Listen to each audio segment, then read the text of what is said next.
ذرا توجہ تو کرنا، محبوب کے چہرے کی بات آئے تو اللہ قرآن کی آیت اتارے، محبوب کی زلفوں کی بات آئے اللہ قرآن کی آیت اتارے، محبوب کی زبان کی بات آئے تو اللہ کہے وما ينطق عن الهوى ان هو الا وحی یوحی۔ محبوب کی چادر کی بات آئے تو اللہ کہے یا ایھا المزمل قم اللیل۔ محبوب کی عبادت کی بات آئے تو رب کہے قم اللیل الا قلیلا نصفہ او انقص منہ قلیلا۔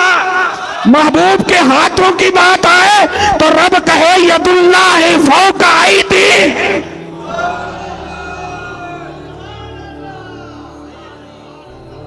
پھر بتائیے نا میرا محبوب ہے کیسا ہے؟ پھر میرا محبوب ہے کیسا؟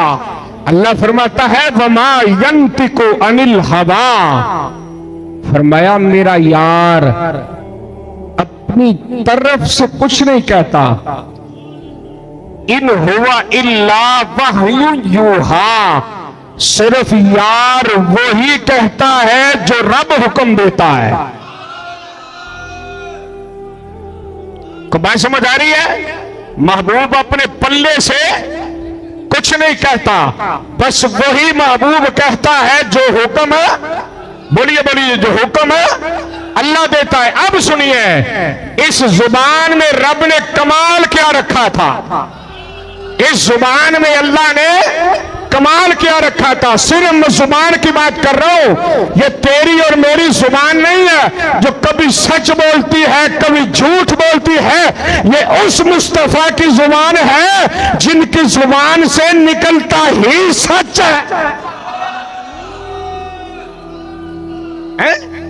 حضور کا ایک صحابی تھا پینڈو، ان پڑھ تھا۔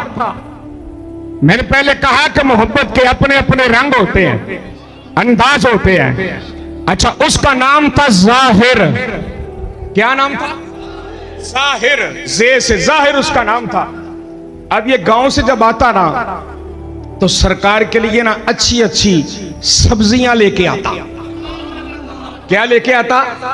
سبزیاں لے کے آتا، اور چلتا چلتا دربار رسالت میں آتا اور آ کے عرض کرتا محبوبہ مال و دولت تے پلے کو نہیں، بس اے آ کے اے سبزیاں دا میرا کام ہے تے سونیا میں سبزیاں تیرے واسطے سبزیاں جو سبزیاں کٹ کٹ کے بول ذرا تھوڑا یا ہے، ہاں تھوڑا تھوڑا بولیا کرنا لالا، ہاں میں سونیا سبزیاں کٹ کے نا وہ جناب واسطے لے کے ہونا ہے، ٹھیک ہے نا؟ تے سرکار ہلکے جی ہس پیندے، سرکار مسکرا پڑتے۔ پھر یہ جب جانے لگتا نا تو نبی پاک علیہ السلام اس کو اپنی طرف سے نا کچھ نہ کچھ عطا کر کے بیچتے۔ سمجھ آئی ہے؟ اب ایک دن ہی آیا تو سرکار کے لیے نا سونیا سبزیاں لے کے آیا، صحابہ بیٹھے تھے، ٹھیک ہے نا؟ اب حضور پتہ کیا فرماتے ہیں، جملہ سنیے گا سرکار کا، یہ حضور کا مزاج ہے، یہ نظر عنایت ہے جس پہ آ جائے۔ سرکار پتہ کیا فرماتے ہیں؟ فرمایا ابو بکر جی یا رسول اللہ، فرمایا یہ شخص جو سبزیاں لاتا ہے نا یہ ہمارا دیہاتی ہے، ہم اس کے شہری ہیں۔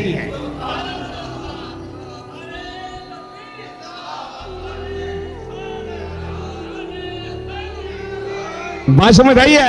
یہ ہمارا دیہاتی ہے، ہم اس کے شہری ہیں۔ اب لفظ دیکھیں یہ سرکار کے ہیں، یہ ہمارا دیہاتی ہے، ہم اس کے شہری ہیں۔ وہ بندہ پیچھے بیٹھا سی جنہوں سرکار دی زبان سے لفظ سنے نا تے آندہ سونے جی اجازت ہوئے تھوڑا جا گے آواں۔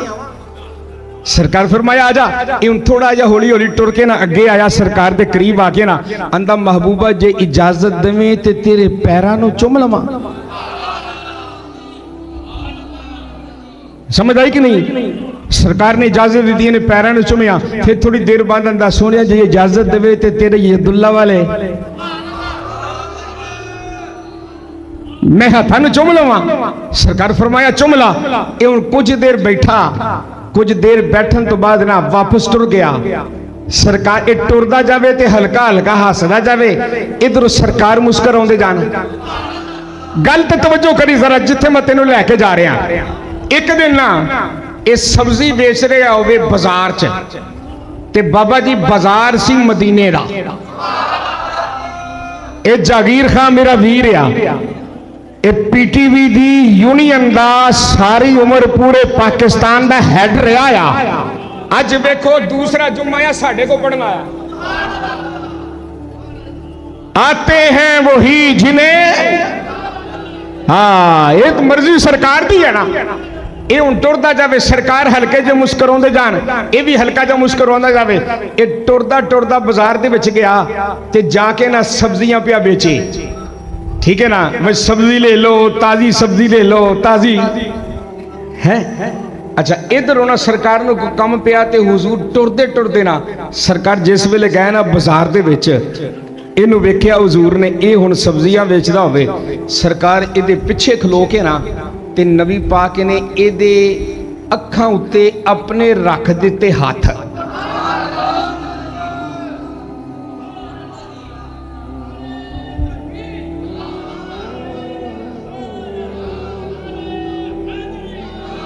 समझ आई आ? सरकार ने इहदियां अखां उत्ते अपने रख दिते हाथ। ठीक है ना, जो हाथ रखे ना, हुण नाल सिद्दीक़ अकबर सन, ये बोल के पता की आंदा अबू बकर आंदा, ओ बेलिया जरा सियान ते सही हाथ रखे किन्ने ने, जरा सियान ते सही हाथ रखे किन्ने ने। ये हुण हल्का जिहा मूंह इहदा अगे होवे, सरकार हुण पिछे, इन्हें इंज हजूर ने इंज हाथ रखे होण। ये दवा दवा ना जो अबू बकर ने इन्नी गल आखी तो पता की आंदा है, आंदा अबू बकर जिन्ना हत्थां नूं चुम्मिया आ मैं, समझ आई आ? ते हुण मैनू पुछदे जे बई हत्थ पुज किदे ने, गल समझ आई आ? ये हुण मैं दसां या फिर वो दसे जिन्ने हत्थ रखे ने? हाय हाय हाय हैं। अच्छा इन्नी गल जो इन्हें आखी ना तो सिद्दीक़ अकबर भी हस पै, आख्या अच्छा ते अबू बकर पता की आंदे ने, आख्या हाथ बड़े कीमती हो, हाथ बड़े कीमती हो। ये हुण बंदा की आंदा, पेंडू सी अनपढ़, ये बोल के पता की आंदा, आंदा अबू बकर हाथ ते वाकई बड़े कीमती ने, पर जिहदियां अखां उत्ते रखे ने ना ये बड़ा नकम्मा आ। गल समझ आई है? वेखो दी आज जी आख्या हाथ बड़े कीमती ने, पर जिहदी अखां उत्ते रखे ने ये बड़ा, को गल समझ आई आ?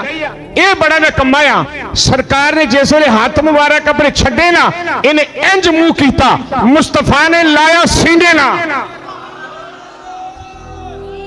सारे जरा बोलो, जिन्हों हुजूर दे सीने ना प्यार ते और बोले ना। सरकार ने लाया सीने ना, ते हुजूर सीने में ला के पता की आंदे ने, फरमाया अज तो बाद अपने आप नूं नकम्मा ना आखी, जेड़ा मुस्तफा दे दर दा गुलाम बन जांदा है वो बड़ा कीमती